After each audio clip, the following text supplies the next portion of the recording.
Professor. I'm glad to see you at today's conference. My name is Kumbat. I have a question for you. What do you think about artificial intelligence? Thank you. I'm sorry, I missed the last part of that. Could you repeat the last sentence? Қайталап жібер, қымбат. Ақырын. What do you think about artificial intelligence? Collective intelligence, did you say? Artificial intelligence. Artificial intelligence, got it, I'm sorry. I think it is a growing challenge in the 21st century. In some ways, it will be a boom in that it will allow more intuitive interactions with media content. It may allow us to find the content we're seeking more readily, to find stuff that satisfies our desires and interests. I think there's a lot of fear, I suspect in your country, as in mine, over artificial intelligence replacing human labor and automation coming at the expense of the well-being of working class people. I certainly know that when I've talked to folks in my country, there's a lot of fear over losing jobs, over not having a reliable income and being able to support their family. So it is a technology that can bring about very good things, but also can bring certain dangers. It's also a technology that can be used in surveillance, both by companies and by governments, that also produces fears for lots of people. And I think that's a concern that we're paying attention to here. As our consumption becomes the basis for big data that allows people to exploit us more readily, that creates anxiety for consumers and potentially disrupts the current era of a more participatory consumer as producer, as circulator of media content. Over losing jobs, over not having a reliable income and being able to support their family.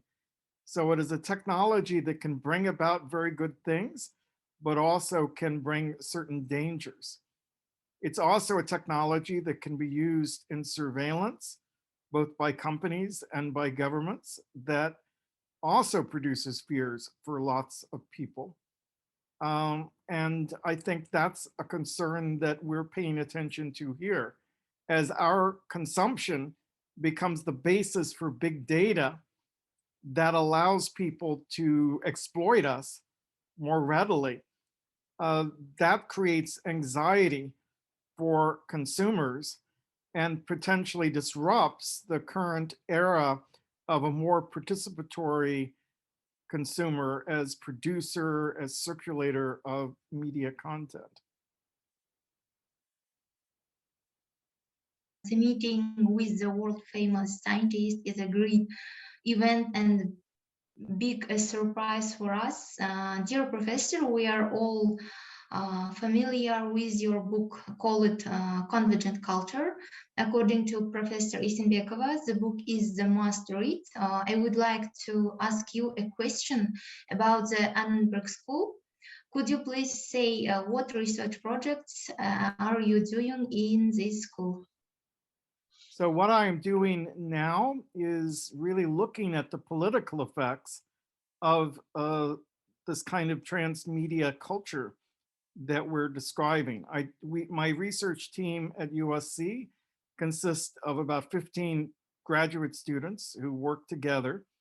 Our first project was a book called By Any Media Necessary, which was about young activists in the United States fighting for around questions of immigration, of human rights, of environmental issues, of the rights of Muslims in the United States. And we have a very specific case study of American Muslims' experiences post 9/11.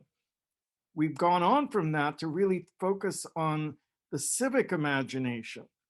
And by that we mean the ways in which we imagine and talk about the future. and the connections citizens feel to each other, which is foundational for any kind of political engagement. And we're finding around the world that young people are connecting to each other through popular culture. They're taking stories and images from mass media and using them as part of the metaphors by which they explain to each other the political issues of our time. And we've since gone on to write about, say, the campaigns against gun violence in the United States, or about environmental justice in Europe, as part of this use of pop culture to express new ideas in the political sphere. And that's resulted so far in 2 books, Popular Culture and the Civic Imagination, and Practicing Futures. And Practicing Popular Culture and the Civic Imagination documents social movements around the world and their relation to popular culture. Practicing the Futures describes workshops we've been doing in the United States, in Europe, and Beirut, talking about where we bring people together to imagine futures and imagine what the ideal world of 2060 might look like.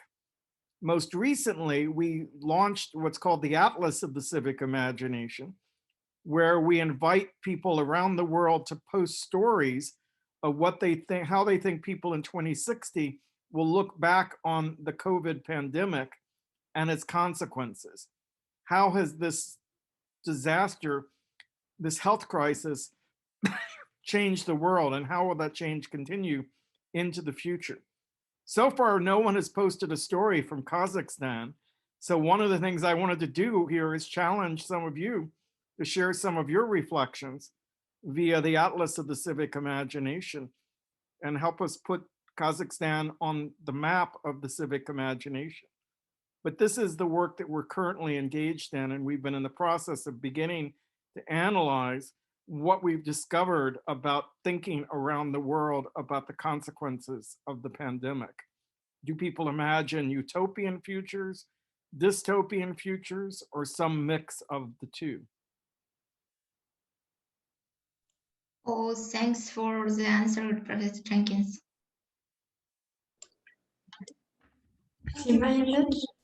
Hello, Professor Jenkins. My name is Shnar.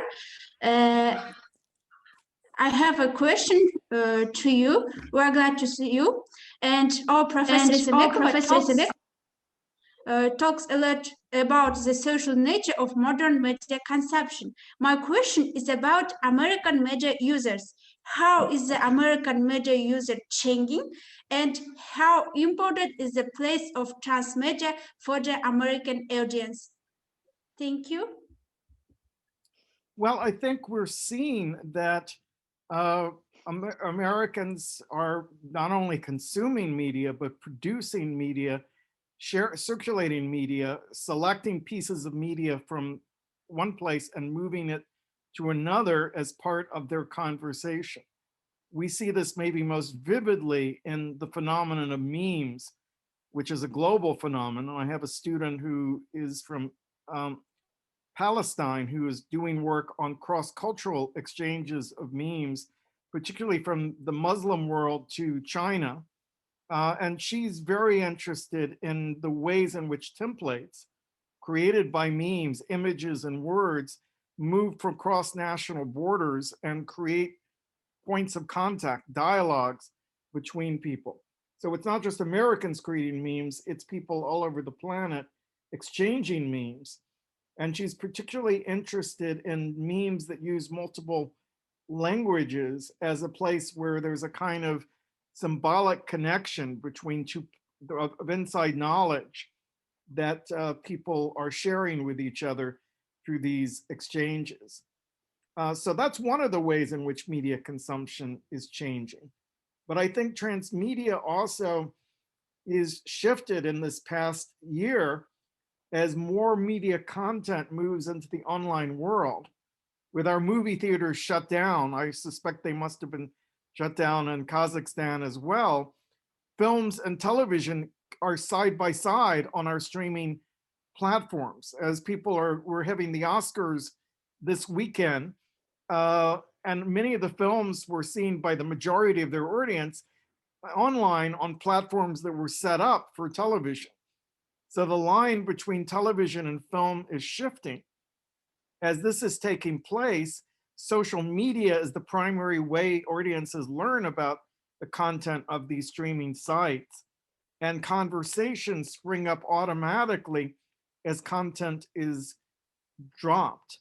So that creates a social space around media that's very much a byproduct of transmedia communication. Thank you. Thank you for that answer. Thank you. Much esteemed Professor Jenkins, we are honored to have your consent to participate in our conference, and we are grateful. And at this moment, we live in a digitalized society, so the question arises, how can education be converted into power? Well, I think this has been an eye-opening moment for education in the United States, and I suspect in other parts of the world as well, as we've moved almost all of our education for the past year into the online environment. Even our youngest children, 5, 6 years old, are learning through Zoom classrooms rather than face-to-face. But we were caught largely unprepared by that shift. I think the teachers have learned really quickly how to use Zoom effectively, but some of us had been advocating a shift to a digital classroom, at least in part, for the last 15 years or more. And there had been an effort to get people to develop content and teaching practices that worked well in the online world, but those largely were not funded, and there wasn't a lot of visibility.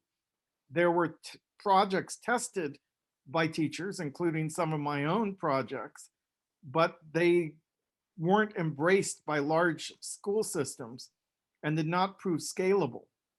So that's been one problem. Teachers didn't really know how to teach in this environment.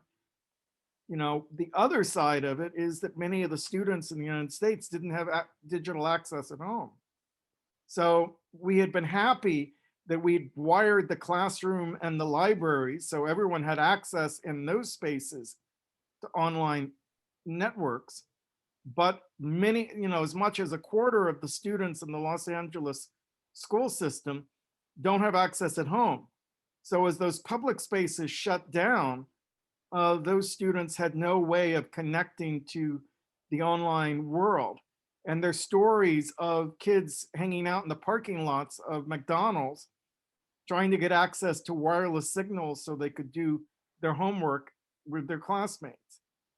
So that tells us how far we have gone rather rapidly, but how far we need to go to create better access and better teaching methods in the online world. Now, in that world, we can do things like connect classrooms together.